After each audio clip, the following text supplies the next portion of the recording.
जय राधा माधव कुंज बिहारी।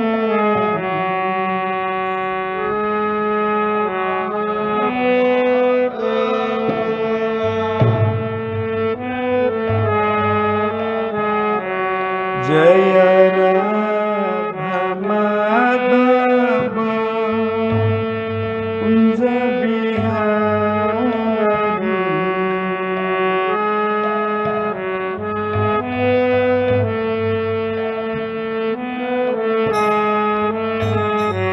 जय राधा माधव कुंज बिहारी।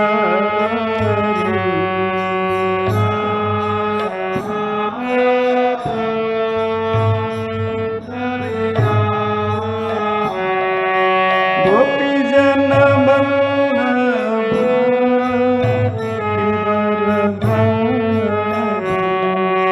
गोपी जन बल्लभ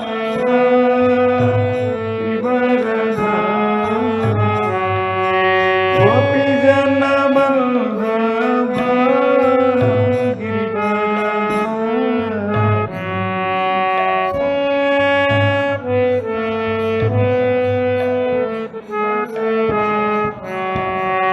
जय जसोदनंदन ब्रज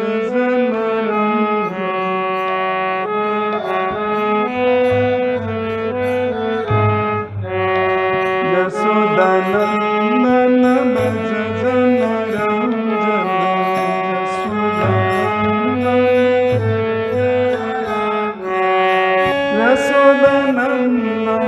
ब्रज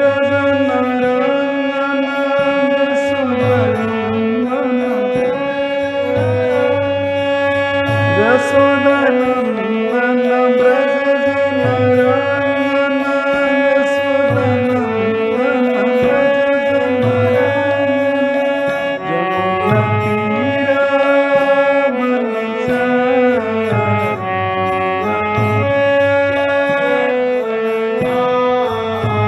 यमुना तीरा मन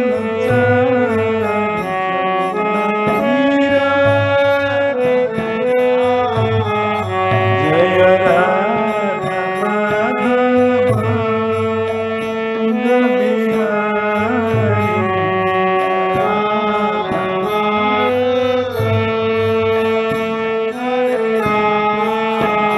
जय राधा माधव कुंज बिहारी।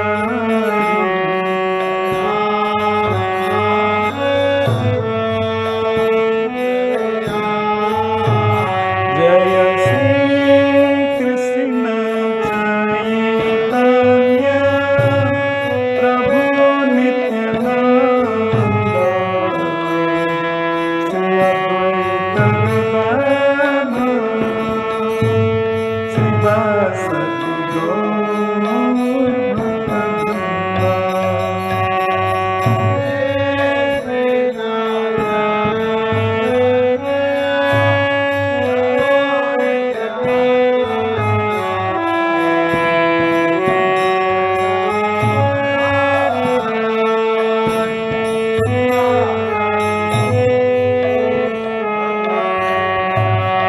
जय श्री कृष्ण चैतन्य प्रभु नित्यानंद श्री अद्वैत गदाधर श्रीवासदि प्रभु नित्यानंद श्री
महामंत्र की पतित पावन श्री सिंहिताय गुरु सुंदर राधा गोविंदे भगवान की राधा श्याम सुंदर ललित की श्रीमद् भागवतम की श्री प्रभुपाद की समवेत भक्त वृंद की।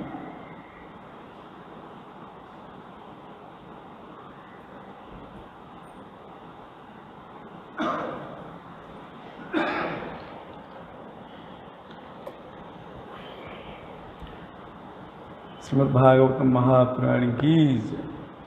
ओम नमो भगवते वासुदेवाय।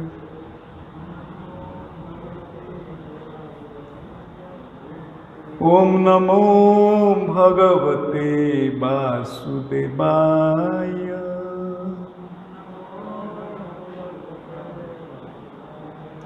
ओम नमो भगवते वासुदेवाय।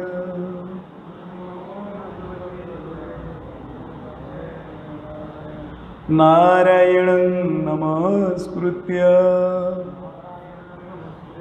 नरं चैव नरोत्तमं देवीं सरस्वतीं व्यासं ततो जयम् उदीरयेत्।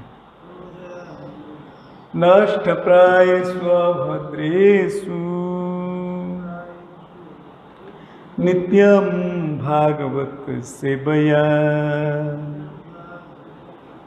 भगवती उत्तम श्लोके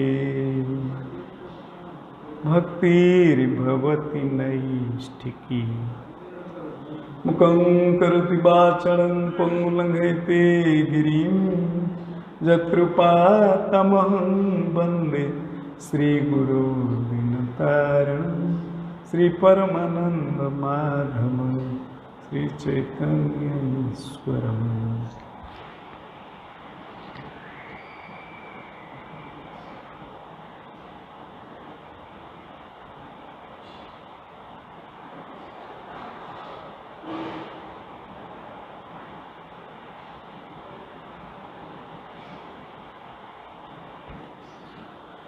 श्रीमद् भागवतम महापुराण की जय। श्रीमद् भागवतम 10वां स्कंध 52 अध्याय 52 श्लोक संख्या 4 और 5।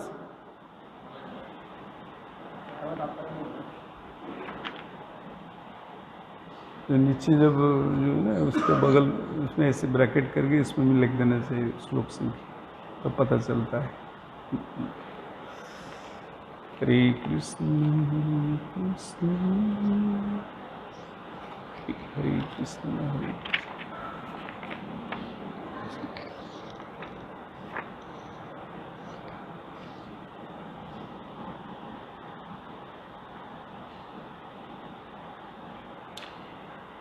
विषय का नाम है भगवान कृष्ण के लिए रुक्मिणी संदेश।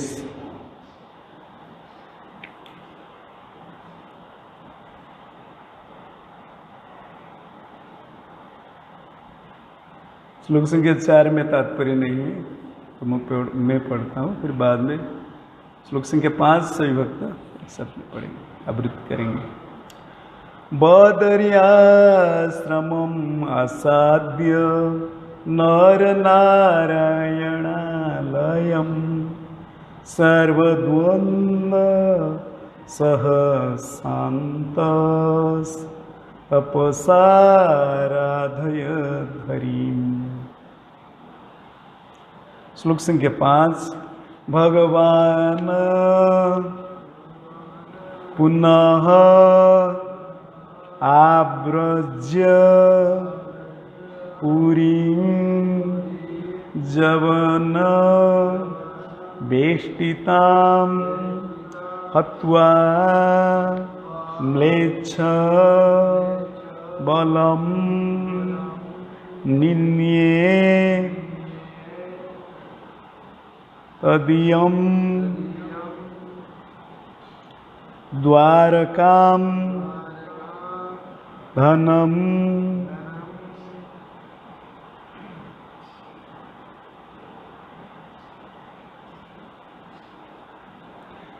भगवान पुनराव्रज्य पुरीं जवन वेष्टितां हत्वा म्लेच्छबलं निन्ये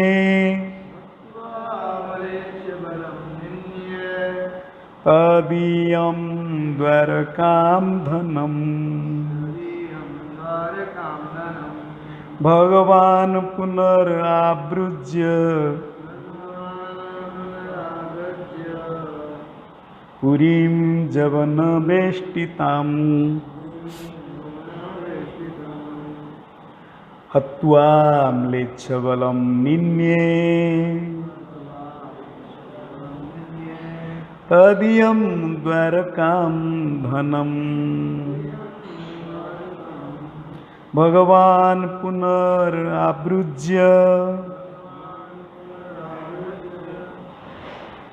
हत्वा म्लेच्छबलं निन्ये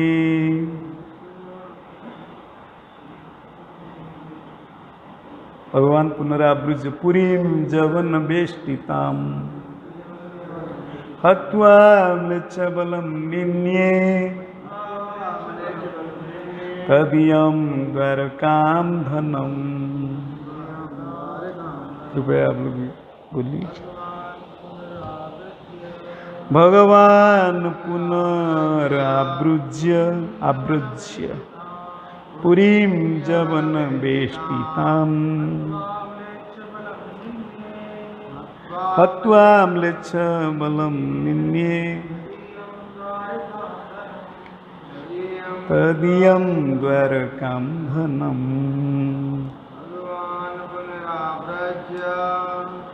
भगवान पुनराव्रज्य पुरीं जवन वेष्टितम् हत्वा म्लेच्छ बलं निन्ये तदीयं द्वारकां धनम्।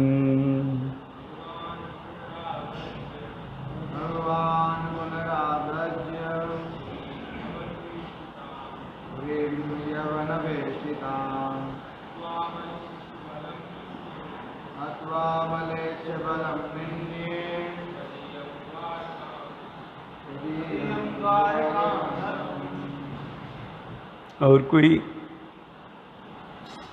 शब्दार्थ अनुवाद तात्पर्य हिज डिवाइन ग्रेस श्री भक्ति वेदांत स्वामी श्रील प्रभुपाद जी के प्रिय विनीत शिष्यों के द्वारा पतित पावन जगत गुरु श्रील प्रभुपाद की जय। श्रील प्रभुपाद प्रिय शिष्यों की जय। समवेत भक्त वृंद की जय। श्लोक संख्या 4 का अनुवाद इस प्रकार है। वहाँ नर नारायण के धाम बदरिकाश्रम आया। वह नर नारायण के धाम बदरिकाश्रम आया, जहाँ पर समस्त द्वंद्वों को सहते हुए उसने कठोर तपस्या करके भगवान हरि की शांति पूर्वक पूजा की। तो श्लोक संख्या 5 भगवान पुनः फिर से आव्रज्य लौटकर पुरीम अपनी नगरी में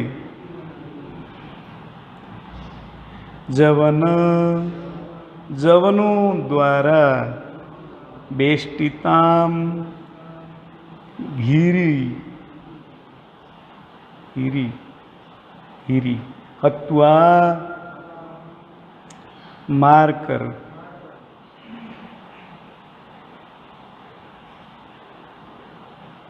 म्लेच्छ जवनों की बलम सेना को निन्ये ले आए। तदीयम उनकी द्वारका को धनम संपत्ति। अनुवाद इस प्रकार है। श्रील सुखदेव गोस्वामी वर्णन करते हैं कि भगवान मथुरा नगरी लौट आए, जो अब भी जवनों से घिरी थी। तत्पश्चात उन्होंने बर्बर जवनों की सेना नष्ट की और उन जवनों की बहुमूल्य वस्तुएं द्वारका ले गए। फिर एक बार सुनिए। भगवान मथुरा नगरी लौट आए, जो अभी जवनों से घिरी थी। तत्पश्चात उन्होंने बर्बर जवनों की सेना नष्ट की और उन जवनों की बहुमूल्य वस्तुएं द्वारका ले गए। तात्पर्य इस श्लोक से स्पष्ट है कि अकेला काल जवन पर्वत गुफा तक भगवान कृष्ण का पीछा करता गया। जब घिरी हुई मथुरा नगरी में कृष्ण लौट कर आए, तो उन्होंने जवनों की विशाल सेना को समूल नष्ट किया। यहीं पर तात्पर्य समाप्त। ओम अज्ञानतिमिरन्धस्य ज्ञानाञ्जनशलाकया चक्षुन्मीलितं येन तस्मै श्रीगुरवे नमः। श्रीचैतन्यमनोभीष्टं स्थापितं येन भूतले स्वयं रूपः कदा मह्यं ददाति स्वपदान्तिकम्।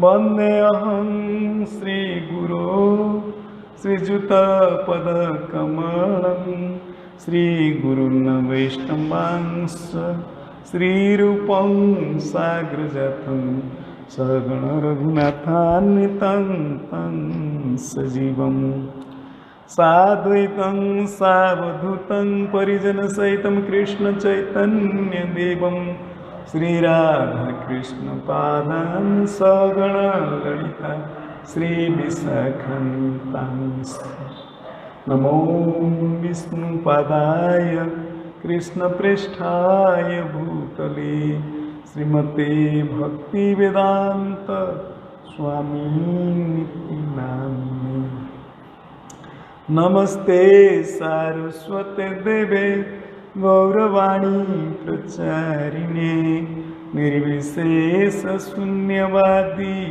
पाश्चात्यदेशतारिणे वाञ्छाकल्पतरुभ्यश्च कृपासिन्धुभ्य एव च पतितानां पावनेभ्यो वैष्णवेभ्यो नमो नमः। नमो महावदान्याय कृष्णप्रेमप्रदायते कृष्णाय कृष्णचैतन्य नाम्ने गौरतुसे नमः। पंचतत्वात्मकं कृष्णं भक्तरूपस्वरूपकं भक्तावतारं भक्ताख्यं नमामि भक्तशक्तिकम् लीलाचलनिवासाय नित्याय परमात्मने बलभद्रसुभद्राभ्यां जगन्नाथाय ते नमः। हे कृष्ण करुणा सिंधु दीनबंधु जगत्पते गोपेश गोपिका कांत राधा कांत नमोस्तुते तप्त कांचन गौरांगी राधे वृंदावनेश्वरी वृषभानुसुते देवी प्रणमामि हरिप्रिय। श्री कृष्ण चैतन्य प्रभु नित्यानंद श्री अद्वैत गदाधर श्रीवासादि गौर भक्त वृंद। हरे कृष्ण कृष्ण कृष्ण हरे हरे हरे राम राम राम हरे हरे।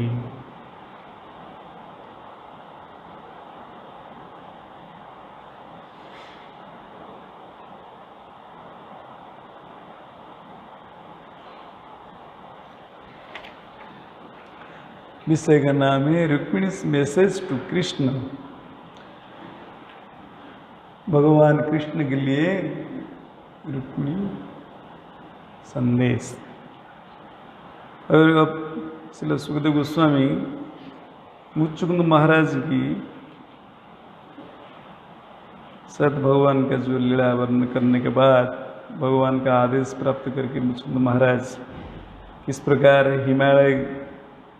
उत्तर दिशा की तरफ हिमालय की तरफ गए और भगवान के आदेश से वो किस प्रकार भक्तिमय कर्म तपस्या आदि करने लगे तो इससे वर्णन करते हैं। फिर बाद में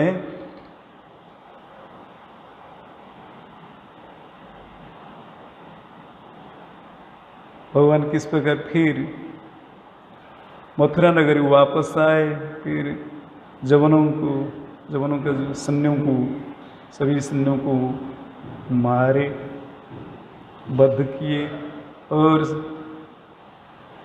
बहुत सारे ऐश्वर्य लेकर के द्वारका की तरफ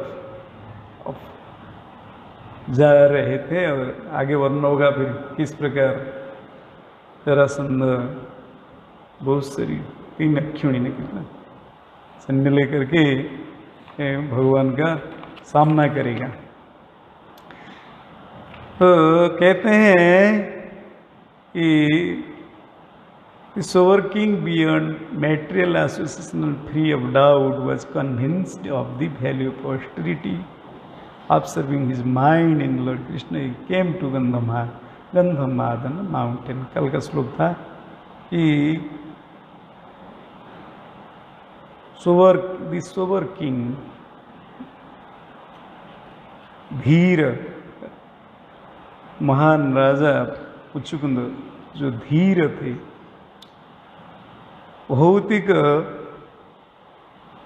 गुण का प्रभाव से जो पूर्ण रूप में मुक्त थे, भौतिक प्रकृति की गुणों के प्रभाव से जो मुक्त थे और समस्त प्रकार की संदेह से जो पूर्ण रूप में मुक्त थे, इस प्रकार तपस्या की महिमा को, मूल्य अच्छी तरह से समझने लगे। फिर आफ्टरिंग हिज माइंड लॉर्ड कृष्ण, इस प्रकार अपना मन को भगवान श्री कृष्ण की चरण कमल में लगा करके उसने गंधमादन पर्वत के पास आए, जो हिमालय में अवस्थित है। कल प्रभु जी बता रहे थे। तो आगे के श्लोक इस प्रबंध होता है। आगे आकर के क्या करने लगे? There he arrived at Badrikashram. इससे पता चलता है कि गंधमादन पर्वत बद्रीनाथ की नज़दीक है। तो गंधमादन पर्वत श्रृंखला को पार करके मुचुकुंद महाराज बद्रिकाश्रम में पहुंचे। बद्रिकाश्रम के बारे में कहते हैं एबोर्ड ऑफ लॉर्ड नर नारायण। ये बद्रिकाश्रम क्या है ना, भगवान नर नारायण का निज धाम है। इस पर हम लोग भागवतम से श्रवण करेंगे बद्रिकाश्रम के बारे में, नर नारायण भगवान के बारे में। Remaining tolerant of all dualities, और यहाँ बद्रिकाश्रम में आकर के समस्त प्रकार की द्वैत, इसी प्रकृति का जो प्रकृति के द्वारा जो कष्ट है, तकलीफ है, उसको उसने पूर्ण रूप में सहन कर लिया। सहन करके peacefully worship the supreme Lord, शांत मन से भगवान हरि की पूजा करने लगे बाय परफॉर्मिंग सेवर ऑस्ट्रिच।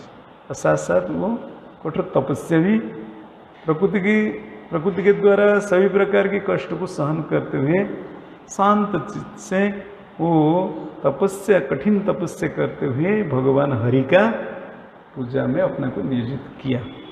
तो इस प्रकार श्री सुखदेव गोस्वामी वर्णन करते हैं। ये मुचुकुंद महाराज की जो सात भगवान का लीला यहाँ तक वर्णन हो रहा है। तो हम लोग थोड़ा इस पर श्रवण करेंगे कि बद्रिकाश्रम, क्योंकि आज भी बद्रिकाश्रम है, ऐसा नहीं। केवल कभी कभी लोग कहते हैं भागवतम मिथ है, तो वैदिक शास्त्र को, पुराण को मिथ कहते हैं। काल्पनिक विषय वस्तु का धार्मिक, काल्पनिक धार्मिक स्टोरी, काल्पनिक धार्मिक स्टोरी। किंतु वास्तविक ऐसा नहीं। अगर मिथ होता तो आज भी बद्रिकाश्रम है, आज भी गंधमादन पर्वत है, बद्रिकाश्रम है, नर नारायण भगवान है। तो हम लोग जानते हैं, हमारा आचार्य की कथा सुनाया था मैंने, मध्वाचार्य कैसे गए थे बद्रिकाश्रम, वहाँ भगवान व्यासदेव का दर्शन लाभ किए थे। वो अपना जो भगवद गीता पर जो उसने अपना कमेंटर लिखे थे, उसने भगवान व्यासदेव ने उस कमेंटरी को स्वयं हस्ताक्षर करके उसको स्वीकृति प्रदान किए थे, साड़ग्राम दिए थे। आज भी वो साड़ग्राम है उडुपी में। तो इसलिए जो मिथ नहीं है, काल्पनिक धार्मिक घटनाएं नहीं, कथा नहीं है। हाँ, जो हो सकता है, क्योंकि जेहेतु सभी जीवात्मा स्वतंत्र है, किसी का विश्वास कोई कहते नहीं, मैं नहीं मानता, बात अलग है। लेकिन जो सभ्य मनुष्य, जो सब वास्तविक सभ्य होता है, सिविलाइज्ड होता है, उसको शास्त्र को यथारूप में ग्रहण करना चाहिए, उसमें अपना विचार नहीं देना चाहिए। तो इसलिए क्योंकि हमें सभी आचार्यगण, भारतवर्ष में महान आचार्यगण हुए, आदि शंकराचार्य से लेकर के मध्वाचार्य, रामानुजाचार्य, विष्णु स्वामी, नेकबाग आचार्य, इसी परंपरा 4 वैष्णव संप्रदाय में इतनी आचार्य हुए हैं। और श्री भक्ति ठाकुर भक्ति संत सरस्वती महाराज, श्री प्रभुपाद जी महान आचार्य। किसी ने भी इस प्रकार इसको भागवतों को मिथ का पौराणिक विषय वस्तु को, जो भी पुराण है, जो भी हमारा वैदिक शास्त्र है, उसको मिथ, काल्पनिक धार्मिक कथा के रूप में ग्रहण नहीं की। इसलिए सभ्य मनुष्य को शास्त्र को यथार्थ ग्रहण करना चाहिए। तो इसलिए यहाँ बद्रिकाश्रम उस समय भी था और आज भी है। भागवतम प्रथम स्कंद में वर्णन होता है बद्रिकाश्रम के बारे में। बद्रिकाश्रम नर नारायण का यहाँ वर्णन होता है कि ही अराइव्ड एट बद्रिकाश्रम लॉर्ड नर नारायण भगवान का धाम है बद्रिकाश्रम। श्रीमद् भागवतम वर्णन होता है, दसम स्कंद में वर्णन होता है कि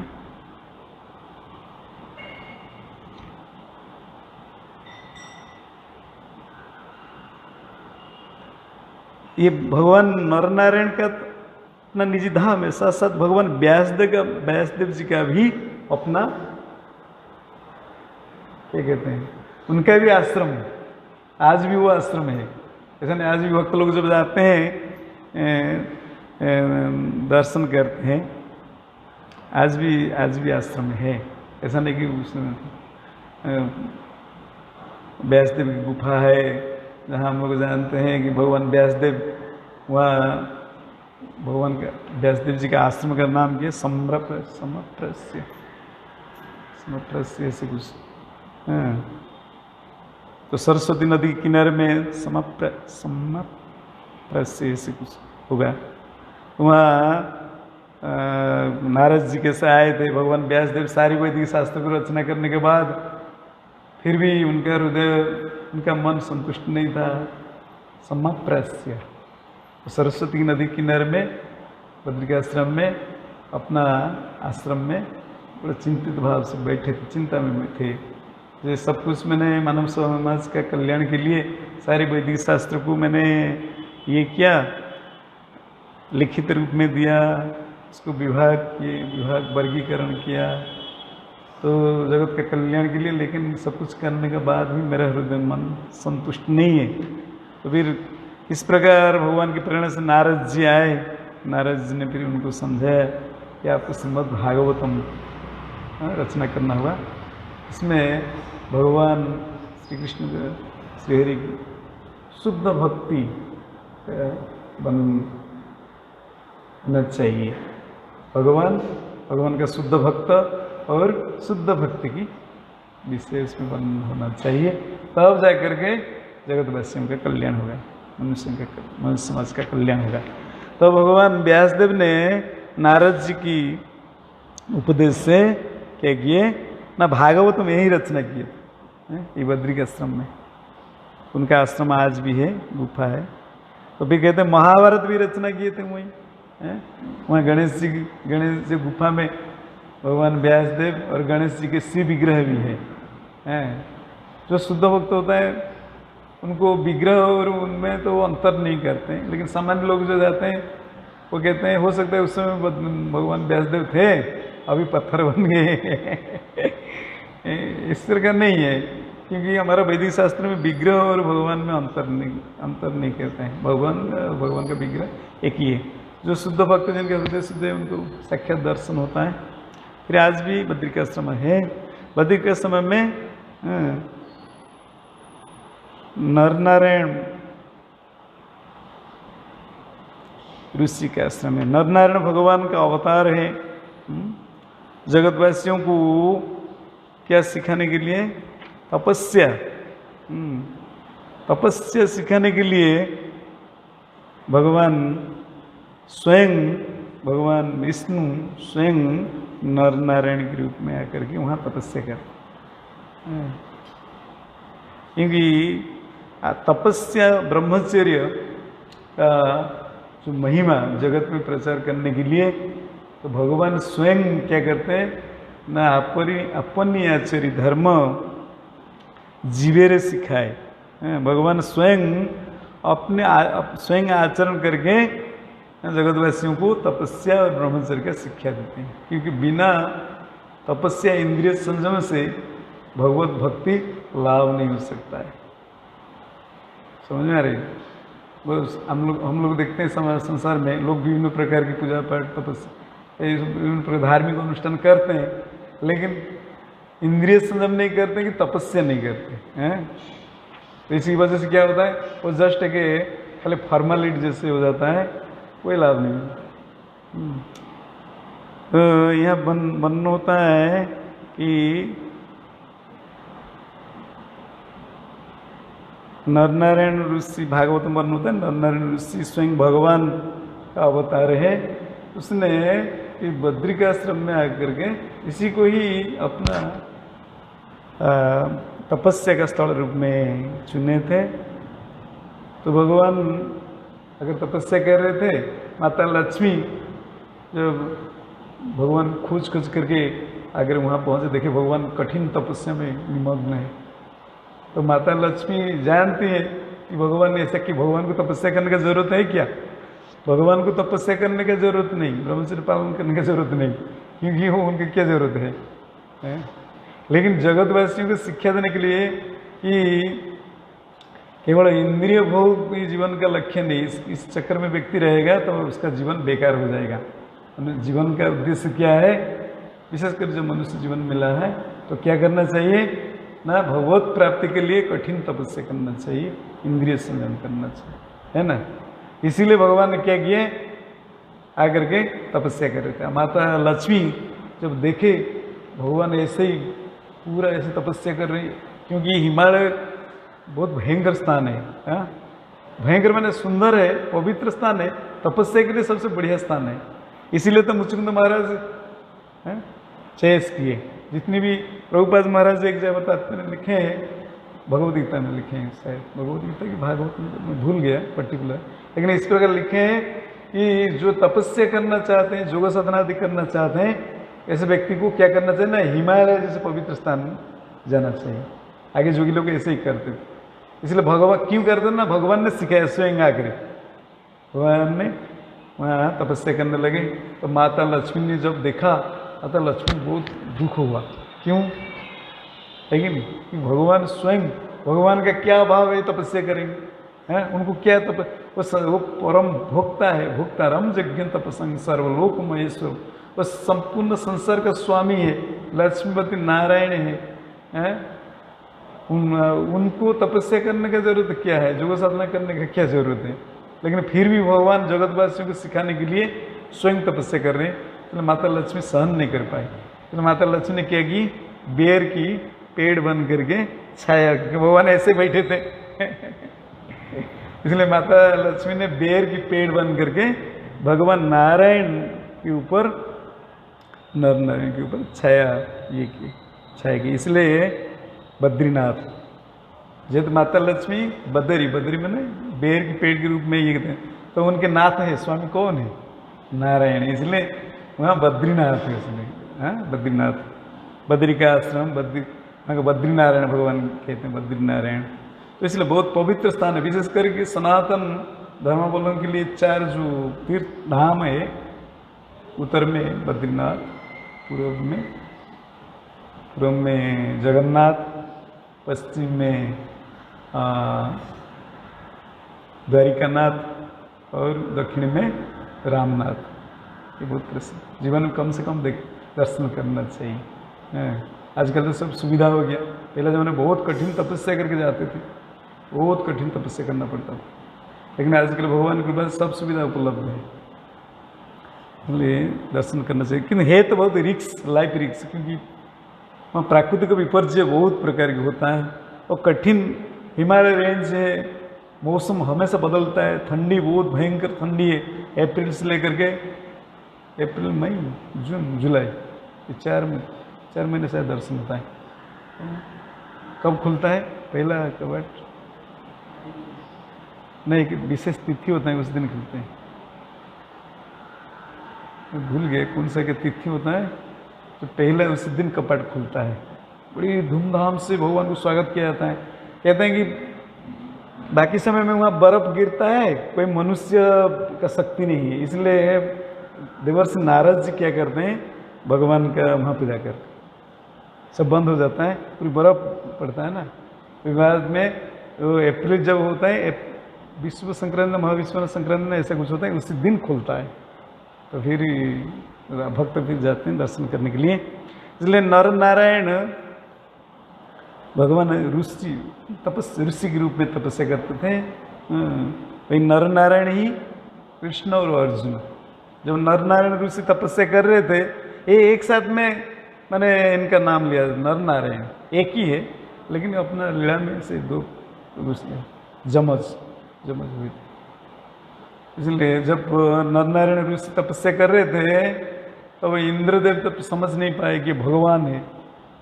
इंद्रदेव सोचे पता नहीं ये वही कोई मुनि ऋषि, कोई ऋषि बहुत कठिन तपस्या करे, ऐसा तो नहीं कि मेरा इंद्रपद ले जाएगा। लेकिन वो नहीं जानता था कि भगवान स्वयं भगवान ही तपस्या कर रहे हैं। इसलिए उसने क्या किए, इंद्र ने क्या किए ना, भगवान का तपस्या भंग करने के लिए कामदेव और सब अप्सरंग भेजे। तो वो सब आए, आकर के बढ़िया सुंदर वातावरण कामदेव ने बना दिया, चारों तरफ बसंत की मौसम आ गया, कोयल बोलने लगे, शीतल हवा बहने लगा, वातावरण पूरा सुखदायक काम उत्तेजक हो गया, और सुंदर सुंदर अप्सरियाँ खूब नृत्य गीत में पूरा वातावरण पूरा रंगीन कर दिया है।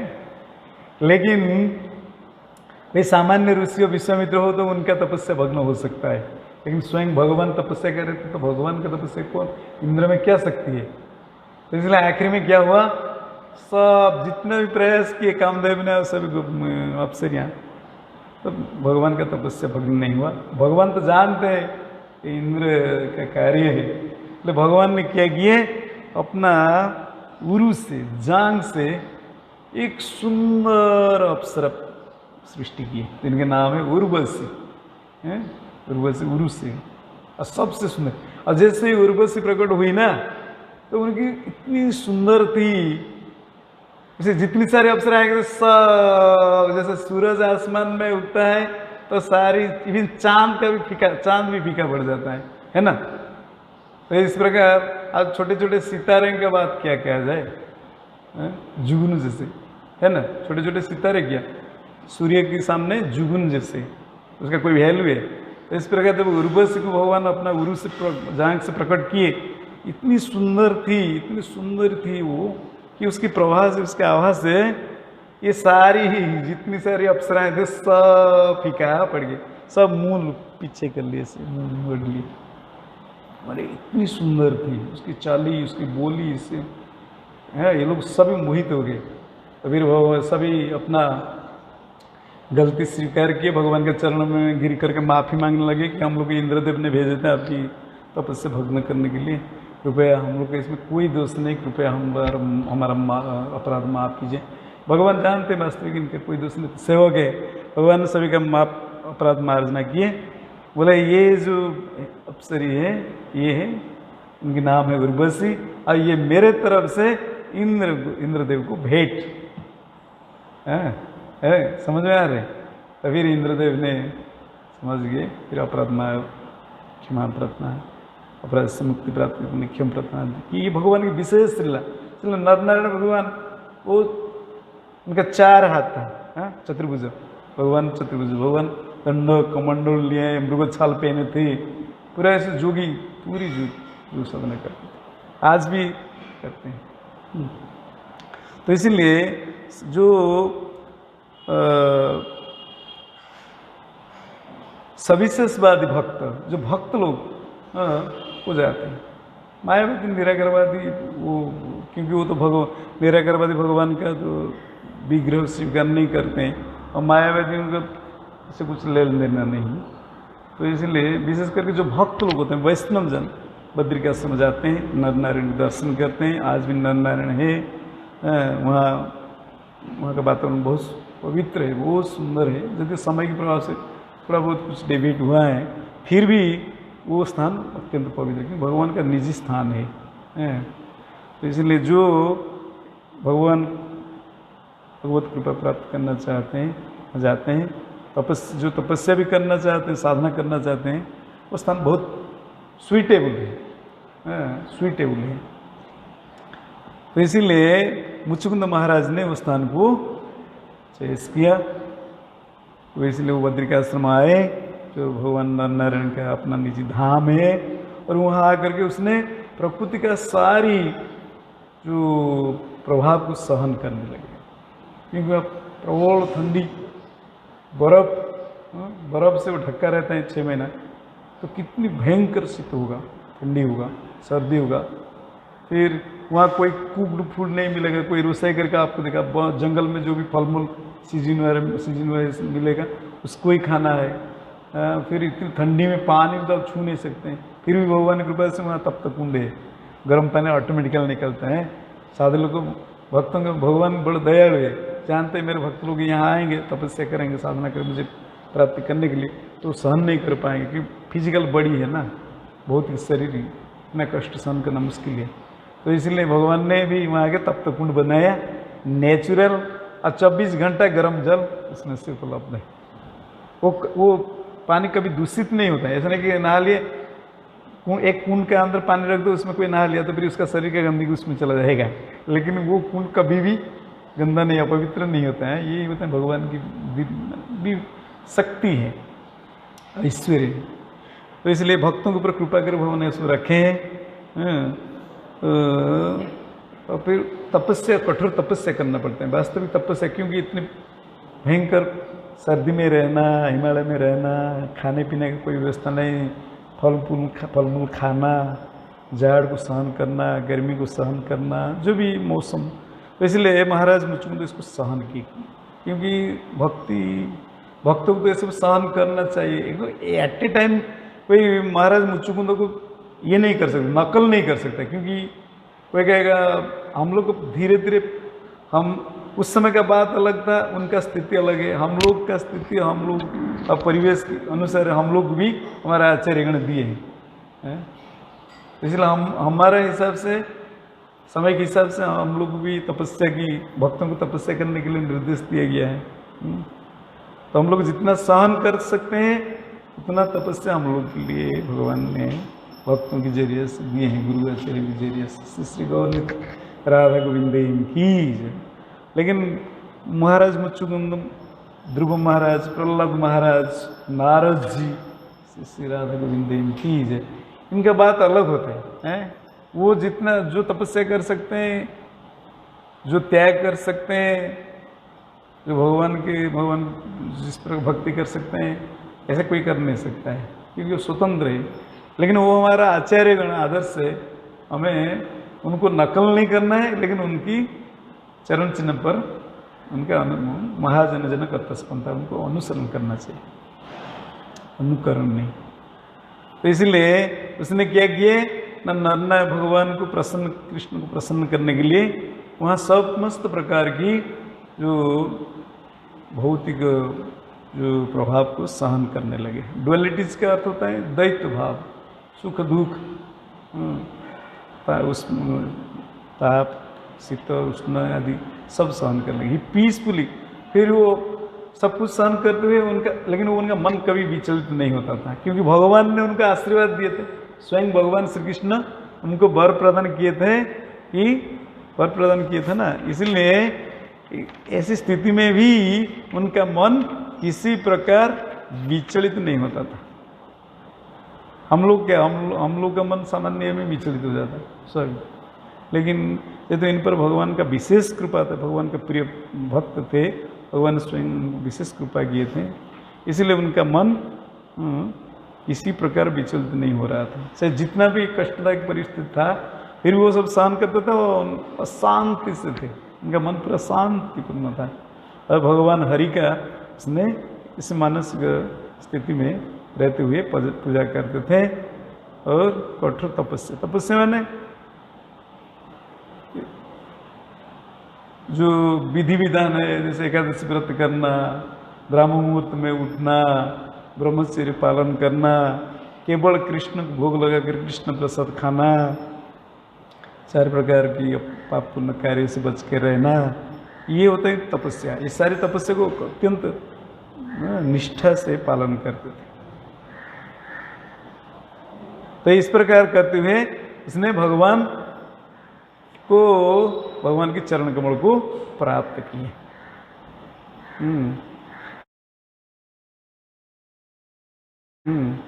तो इसके बाद वर्णन करते हैं, अब इस प्रकार की मुचुकुंद महाराज का भगवत प्राप्ति हो गया, भगवान की प्राप्ति किए, तो वो धाम चले गए।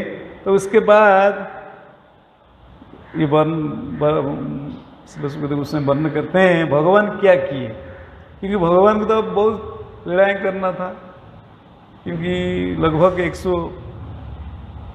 10-12 साल तो उनको लीला करना था। 125 साल तो भगवान थे, भगवान श्री कृष्ण 125 साल थे यहाँ धरती पर, तो लगभग 112 साल उनको 12 साल लीला करना था।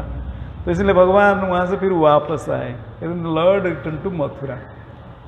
अब भगवान वो गुफा में जहाँ का मुचुकुंद महाराज सोए थे, भगवान मुचुकुंद महाराज ने दर्शन दिया, मुचुकुंद महाराज के जरिए से काला जीवन को समाप्त किया और मुचुकुंद महाराज ने आशीर्वाद प्रदान किए।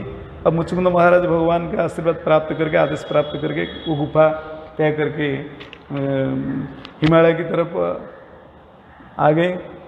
तो भगवान ने क्या किया, भगवान जो जिस उद्देश्य से आए थे उस उद्देश्य पूरा हो गया और भगवान वहाँ से फिर रिटर्न आए। Then lord return to Mathura. अब भगवान ने मथुरा की तरफ, पुनः मथुरा की तरफ वापस आए। पुनः मथुरा की तरफ वापस आए। क्यों ना, उनको और यदि मथुरा से उनका कुछ लेन देन नहीं था, उससे पहले तो वो अपना मथुरा वासियों को सब द्वारका नगरी भेज दिए थे। तो फिर भगवान का आने की कोई जरूरत नहीं, खाली तुम लोग रहो ऐसे ही फालतू में, केवल किले मथुरापुरी को चारों तरफ जो घेर करके जवन सैन्यगण घेर करके रखा था, भगवान को जरूरत नहीं था। लेकिन भगवान की लीला इस प्रकार है, which was still surrounded by जवन। अब तक मथुरा नगरी तो चारों तरफ से जवन सैन्य ने घेर कर रखा था, लेकिन उनको वो इसलिए घेर कर रखे थे क्योंकि उनका नेता जो काला जवन था ना, उन्हें आदेश दिया था।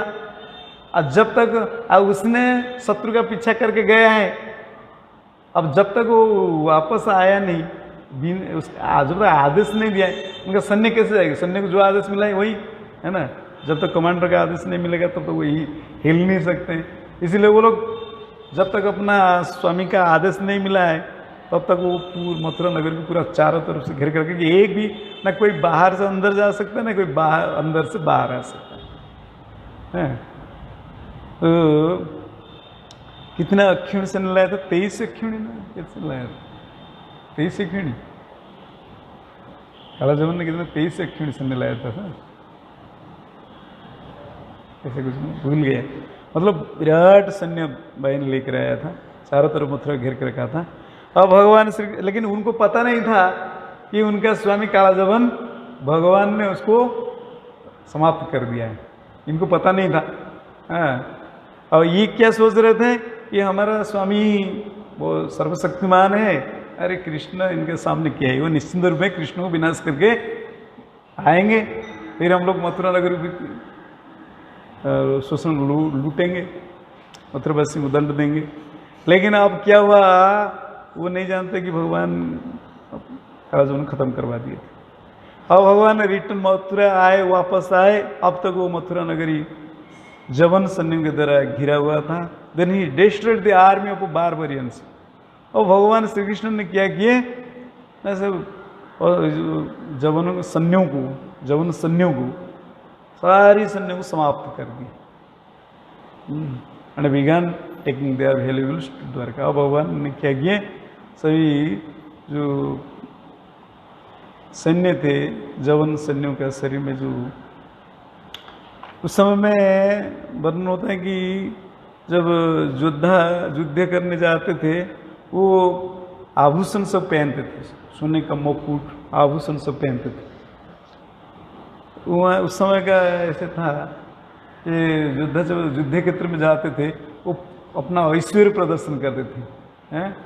तो इसलिए वो सोने, हीरा, विभिन्न पर रत्न, उसका आभूषण पहनते। इसीलिए जो पार्टी जब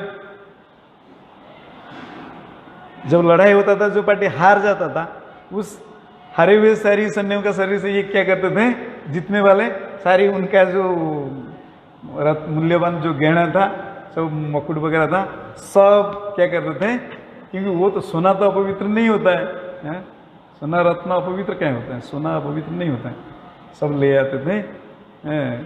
ये एक विजय का एक स्मारक, एक नियम था। तो इसीलिए भगवान ने क्या किए, सारी जवन सेना को निपात कर दिए, बंद कर दिए, और सबका शरीर से विभिन्न प्रकार जो मूल्यवान जो आभूषण था, गहना आदि था, मुकुट आदि था, सब इकट्ठी करके द्वारकापुरी ले जाने लगे। तो it is clear from this verse that Kalayavan हेलन pursued Lord Krishna into the mountain cave. यहाँ तात्पर्य प्रभुपाद शिष्य ने लिखे हैं कि इससे पता चलता है, इस श्लोक से साफ ही पता चलता है कि कालजवन अकेला ही भगवान श्री कृष्ण का पीछा करते हुए वो गुफा तक आया था। हम लोग भी सुने जब स्वयं बंद कर रहे थे तो किस प्रकार भगवान मथुरा नगर के अंदर थे, चारों तरफ से ये लोग ने घेर लिए। तो फिर भगवान ने सामान्य मनुष्य के रूप में लीला करते थे, यदि भगवान कोई भय नहीं था, लेकिन मथुरावासी बहुत भयभीत थे। जैसे समुद्र जैसे जब उनका सैन्य दल समुद्र जैसे लगते थे, चारों तरफ से घेर लिए थे। जहाँ पे देखो खाली जवन का सैन्यों का खाली सर दिखाई दे रहा था, इतनी भयंकर वातावरण पैदा हुआ था। लेकिन भगवान तो कोई भय नहीं, लेकिन भगवान ने तो कुछ योजना बनाए थे, विशेष करके मुच्चुकुंद महाराज के ऊपर कृपा प्रदर्शन करने के लिए भगवान ने ये लीला की। भगवान चाहते थे तो वही लड़ाई करके कालजवन को खत्म कर सकते थे, उनका सैन्य को मार सकते थे, लेकिन भगवान ने अकेला ही क्या किए ना, बिना अस्त्र, कोई अस्त्र नहीं था, भगवान ने क्या किए, मथुरा से निकले। कालजवन ने भगवान का जो रूप, सुंदर रूप जो नारद जी से सुना था, तो उसी अनुसार से टैली करने लगा। जब देखा, अरे, क्योंकि वो कभी पहले कृष्ण को देखा नहीं था, भगवान श्री कृष्ण देखा नहीं था, खाली भगवान श्री कृष्ण के बारे में नारद जी से सुना था कि वो सबसे शक्तिशाली व्यक्ति है, और देखने में ऐसा है, सुंदर युवक है, नवयुवक है, उनका सुंदर रूप ऐसा है, सांवला कलर है, घुंघराले बाल है, सुंदर, मयूरपंख धारण करता है, गले में वैजयंती हार धारण करता है, और उसका अंग सब अंग बड़ा आकर्षणीय है, पीला वस्त्र धारण करते हैं, है ना। ये सब सुना था नारद से। लेकिन जेहेतु वो असुर था, शुद्ध भक्त, नारद जैसे भगवान के शुद्ध भक्तों से जब भगवान के बारे में श्रवण करने के बाद भी उसके हृदय में भक्ति जगा नहीं, वरन वो और भगवान का प्रति द्वेष, उसका द्वेष भाव बढ़ने लगा। अब उसने जब आया तो भगवान श्री कृष्ण ने जब अकेला ही जब बाहर आए, कोई अस्त्र नहीं था, कोई सैन्य भी उनका साथ में नहीं थे, तो भगवान भगवान को देखा कालजवन, और भगवान कालजवन नारद जी का जो सुना था, उस बात को भगवान का रूप का साथ मिलाया, देखा अरे यही कृष्ण। तो भगवान श्री कृष्ण के ना उसका सामने ही चलने लगे। भगवान का माया विष्णु माया सारा संसार विष्णु माया की कवर में है। अब भगवान ने अपना माया शक्ति से तो असुर का कालजवन का बुद्धि को हर लिए, और उसने यदि भगवान को सामने ही देख रहा था, लेकिन भगवान को भगवान के रूप में देख नहीं रहा था, वो भगवान को अपना शत्रु मान रहा था। भगवान सामने ही चलते थे, थोड़ी दूर था। कालजवन सोच रहा था, कालजवन ने भी विचार किया, अरे ये मेरा प्रतिद्वंदी, ये बिना अस्त्र से, बिना रथ से मेरा सामने है, मुझे भी रथ त्याग कर देना चाहिए और अस्त्र त्याग कर देना चाहिए, क्योंकि वो अपना बहुत बड़ाशाली मानता था। तो ये कृष्ण इतना छोटा सा बच्चा, मैं इसको ऐसे ही पकड़ के मार दूंगा, अस्त्र की जरूरत। इसलिए उसने भी युद्ध का नियम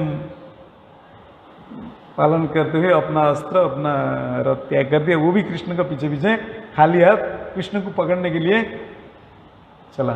लेकिन भगवान अपने माया से उसके बुद्धि को हर लिए थे। भगवान थोड़ी सी डिस्टेंस रख कर आगे चल रहे थे। उसको लगता था कि अभी मैं पकड़ लूंगा, अभी मैं पकड़ लूंगा, अभी मैं पकड़ लूंगा। इस प्रकार करते करते करते करते वो उसको ले गई गुफा तक जहाँ मुचकुंद महाराज सोए थे। क्योंकि उद्देश्य भगवान का था कालाजुगन को मारना नहीं था, कि कालाजुगन को भगवान तो वहीं मरवा सकते थे स्वयं, उनके इतना दूर आने का क्या जरूरत था।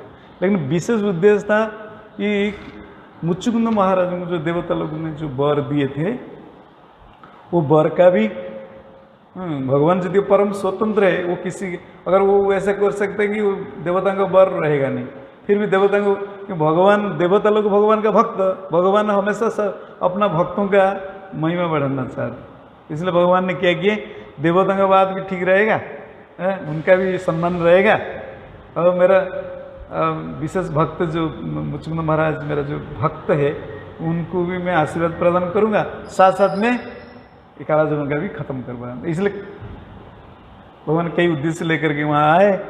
और भगवान ने किस प्रकार हम लोग सुन चुके हैं, किस प्रकार मुचकुंद महाराज सोए थे। कालाजुगन भगवान ने क्या किए, उसी गुफा के अंदर गए। अब कालाजुगन और उसका हृदय में बहुत उसका क्या कहते हैं, उसका मन में बहुत गुस्सा आने लगा। जब जितने प्रयास कर रहा था कृष्ण पकड़ नहीं पा रहा था, कृष्ण आगे तो इसको लगता था अरे मैं इतना शक्तिशाली होकर कृष्ण पकड़ नहीं पा रहा। ये छोटा सा बच्चा 2-2.5 फीट डिफरेंस था, इसलिए जितनी आगे बढ़ता था उसका क्रोध और बढ़ता था। हाँ, और उसने भगवान देखा कि भगवान ने उस गुफा में प्रवेश किया, जब एक मुंह था उस गुफा में, दूसरा कोई रास्ता में था। इसलिए अब भगवान क्या किया ना, छुप गए। भगवान अपना उत्तरी को क्या किए, वस्त्र को, ऊपर वाला वस्त्र को, ऊपर विभाग का वस्त्र को मुचकुंद महाराज ऊपर डाल दिए, छुप गए। अब इसने असुर तो भयंकर क्रोध में था, कृष्ण का पीछा किया था। और उसने आकर जब देखा, वो समझ लिया कि भगवान की माया से, विष्णु माया से मोहित हो गया। देखा कि वो समझ रहा था क्या कि कृष्ण डरपोक आकर के सो गया है। तो इसलिए उसने क्या किया, लात लगाया, लात लगाया था, भयंकर लात लगाया। तो इससे महाराज मुचकुंद की नींद टूट गया। जैसे देवता लोग वर दिए थे, जो भी आप जब आपकी शयन में बाधा उत्पन्न करेगा, वो आपकी आंखों से उत्पन्न अग्नि से जल करके राख हो जाएगा।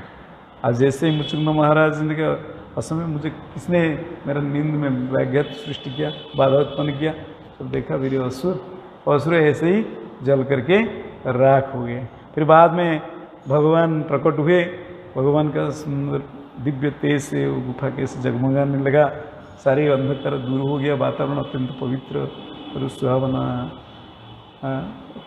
सुंदर लगने लगा। पूर्ण रूप में आध्यात्मिक वातावरण, क्योंकि भगवान स्वयं थे तो इसलिए आध्यात्मिक वातावरण था। तो मुचकुंद महाराज के बाद में भगवान मुचकुंद महाराज के बीच में वार्तालाप हम लोग सुने। इस प्रकार फिर भगवान उन पर कृपा किए, उनका जीवन का जो लक्ष्य है भगवत प्राप्ति वो किए बद्रिकाश्रम में आकर के। उसके बाद भगवान और आगे लीला करना था, इसलिए भगवान ने आए। इस प्रकार की मथुरा नगरी को जो कालाजुगन के जो सैन्यगण घेर कर रखे थे, सभी सैन्य को मारे। फिर क्योंकि मारने का उद्देश्य था, ये सब भयंकर पापी थे, तो भगवान का हाथ से जब इनका मृत्यु होता है तो फिर इनका उद्धार होता है। भगवान इन पर भी कृपा, क्योंकि भगवान का वर्णन होता है, भगवान का आशीर्वाद वर प्रदान करना और दंड देना सब कल्याणकारी होता है। तो जिसको दंड देते हैं, कृपा करते हैं, उसका तो कल्याण होता है, जिसको दंड भी देते हैं, उनका हाथ से जो मरता है उसका भी उद्धार हो जाता है।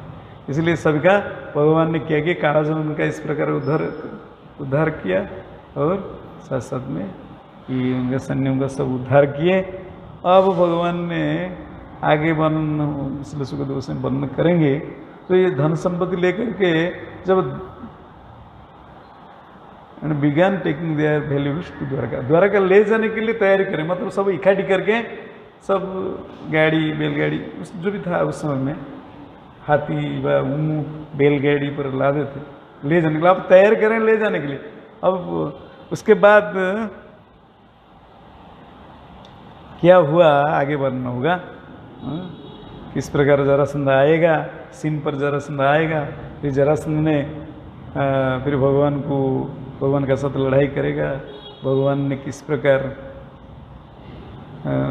सामान्य मनुष्य के रूप में लीला करेंगे, उसके भय से आगे भागेंगे, फिर जा करके उनका ये भी पीछा करेगा, फिर वो लोग पहाड़ के ऊपर चढ़ जाएंगे, फिर ये भी पीछा करेगा, भगवान छुप जाएंगे और इसने आग लगाएगा। आज भी वो पहाड़ है गुजरात में, आप जाएंगे प्रसवन है, वो दूर से काला काला दिखाई दे रहे हैं, क्योंकि वो कहते हैं कि आज भी उसमें चुट्टी पर पेड़ पौधा उगता नहीं, क्योंकि उसने आग लगा दिए थे, इसलिए दूर से काला काला दिखाई देगा वो पहाड़। आज भी वो पहाड़ है, इसलिए ये सब मीथ नहीं है कि ये भगवान की लीला स्थल आज भी विद्यमान है। भागवतम में 5,000 साल पीछे जो वर्ण भगवान व्यासदेव ने किए हैं, ये सब आज भी है, वो स्थान आज भी है, सब कुछ है। तो इसलिए मीथ नहीं, काल्पनिक धार्मिक कथा नहीं है, ये वास्तविक सत्य। केवल जो भक्त है वो इसको यथारूप ग्रहण कर सकते हैं, और जो भक्त नहीं है वो इसको मीथ के रूप में ग्रहण करते हैं। ये प्रभुपाद जैसे शुद्ध भक्तगण भागवतम को मीथ नहीं मानते, पुराण को मीथ नहीं मानते, वो सत्य घटना है। तो जब हम इसको यथारूप ग्रहण करते हैं तब भागवतम श्रवण करने का जो वास्तविक जो लाभ हम लोग को मिलता है। इस प्रकार आगे बढ़ना होगा। हरे कृष्ण, भगवान की ओर ले जाएं। हरे कृष्ण। प्रभु जी इधर से कुछ कहेंगे, अगर किसका कुछ प्रश्न है या कुछ मंतव्य है। ग्रंथराज श्रीमद् भागवतम महापुराण की जय। श्री श्री गौर निताय राधा गोविंद देव की।